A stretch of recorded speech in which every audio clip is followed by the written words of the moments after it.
Eu não sei se você tá inteirado em notícias aí do mundo geek, mas atualmente o James Gunn vai ser responsável pelo reboot da DC. E de início eu fiquei com sentimentos conflitantes a respeito disso. Não que eu tenha duvidado da capacidade do James Gunn, ele é um cineasta talentoso. Mas eu era inocente e acreditava que o universo do Zack Snyder poderia ter rendido bons frutos na DC. Sim, eu sou uma viúva do Snyderverse, você pode sim me zoar aí nos comentários por causa disso. Mas hoje eu reconheço que o Zack Snyder ele não sabia o que fazer com a DC, já que ele descaracterizou personagens icônicos como o próprio Batman. E por mais que o Batman do Ben Affleck fosse porradeiro, ele é praticamente um justiceiro vestido de morcego. E isso sempre me incomodou. Assim como o Superman do Henry Cavill, que em vários momentos me passava uma sensação de ameaça. Isso me causava muito desconforto como um fã do Superman que acompanhava o personagem há anos nos quadrinhos. Também tem a questão que o tio Zack ele tem uma visão um tanto quanto cinza do universo DC. As obras deles são sempre sombrias e sérias. E eu gosto de filme de super-herói mais sério, não me entenda mal. Mas nem tudo tem que ser tão carregado e pesado. Eu acho que depende muito do personagem em questão. Por exemplo, pega o Batman aí do Robert Pattinson, esse aí que foi dirigido pelo Matt Reeves. Ele é um filme que tem uma atmosfera carregada, sufocante, graças à visão do diretor, né? E que combina muito bem, encaixa bem naquela proposta daquele filme ali. Mas o que não significa que o universo da DC inteiro tem que ser dessa forma. E a DC que entendeu que não poderia ser tudo sombrio desse jeito, ela tentou ali fazer uma mudança de planos no meio do caminho. Em virtude disso, a gente tem filmes como o Aquaman, por exemplo, que é um filme mais vivo, mais colorido, mas é um filme muito cafona. Me perdoe se você gostou de Aquaman, esse filme é muito cafona. Ele só não é pior que Shazam e Shazam 2. Ali, pra mim, é o ápice da ruindade. O Adão Negro eu nem conto. Eu acho que um filme que equilibra de maneira perfeita aí, sendo sério e ao mesmo tempo ele não sendo tão dark,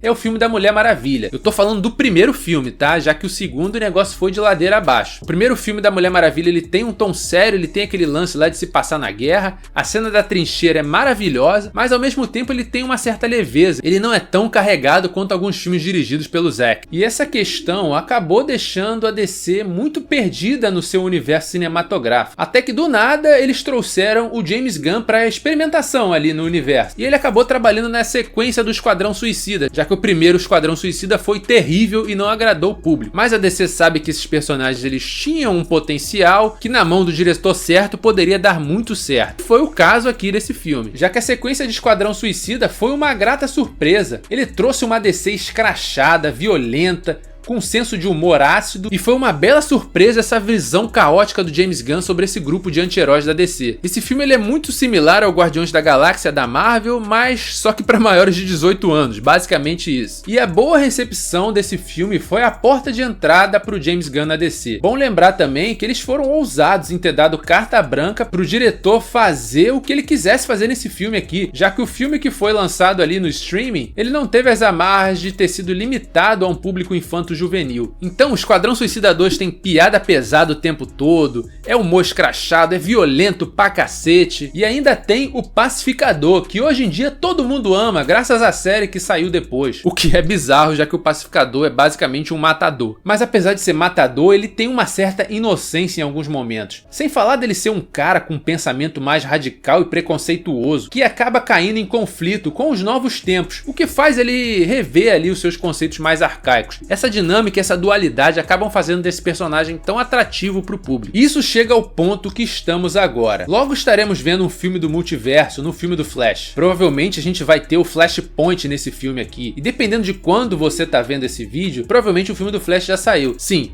para você que é do futuro, eu tô fazendo esse vídeo aqui no passado. Então eu não sei se o filme do Flash deu certo ou não. E se esse filme do Flash der certo, ele vai ser o reboot perfeito para DC. O que nos faz pensar no próximo Superman, que já recebeu o título de Superman Legacy, que vai revisar o personagem e vai apresentar uma visão mais clássica do Superman. E essa visão provavelmente vai ser a nova cara da DC a partir daqui. Nós ainda não temos grandes informações sobre esse filme aqui, mas pelo que li até então, o James Gunn tá indo na essência do Superman e pretende fazer um filme sobre esperança. E isso bate em alguns pontos filosóficos sobre o Superman que eu queria muito dividir com vocês aqui. Porque você deve ter se perguntado, como assim um filme sobre esperança?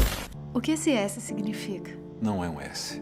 no meu mundo significa esperança. A questão é que o Superman é um herói clássico, ele representa o último da sua raça, o último kryptoniano vivo, e ele tem noção desse peso, mas ele nunca foi um herói triste em função disso, mesmo com essa carga, esse peso que ele carrega. Ele sempre foi um símbolo de esperança, o que fazia algumas pessoas o chamar de escoteiro, e alguns até achavam ele um personagem chato demais por ele ser muito bonzinho. O tipo de herói que mesmo com todos os poderes que ele tem, ele ainda assim salvaria um gato em uma árvore, ou teria altruísmo suficiente para tentar combater a fome no mundo. De alguma maneira, esses valores que o antigo Superman carregavam se perderam ao longo do tempo, já que ele agora tinha um certo tom de ameaça e era capaz inclusive de matar. E a última versão do Superman parecia que se importava somente com a Lois Lane ou com as pessoas que ele amava. E no mundo atual, nós como sociedade temos como referência o Coringa, cara, e isso é bizarro, que se tornou tão popular que ele ganhou o próprio filme, e as pessoas se sensibilizaram com a história triste de um psicopata, e nós passamos a ver e glamorizar vilões e nos esquecemos de bons sentimentos e o que faz o ser humano ser melhor. Por isso que hoje claramente eu vejo que o mundo precisa novamente daquele Superman clássico e escoteiro. O bom moço sim, que vai salvar o gato numa árvore, ou impedir uma pessoa exausta de ceifar a própria vida. Afinal, ele é o único vivo da sua raça, e ainda assim ele encontrou um propósito para seguir em frente, e por isso ele é um símbolo de esperança. Mesmo sendo um alien de um planeta distante, que foi detonado no passado, ele poderia se sentir excluído, mas ele teve a sorte de cair no rancho dos Kents, que são pessoas simples, mas decentes e com valores amorosos, que fizeram o Clark ser quem ele é quando adulto.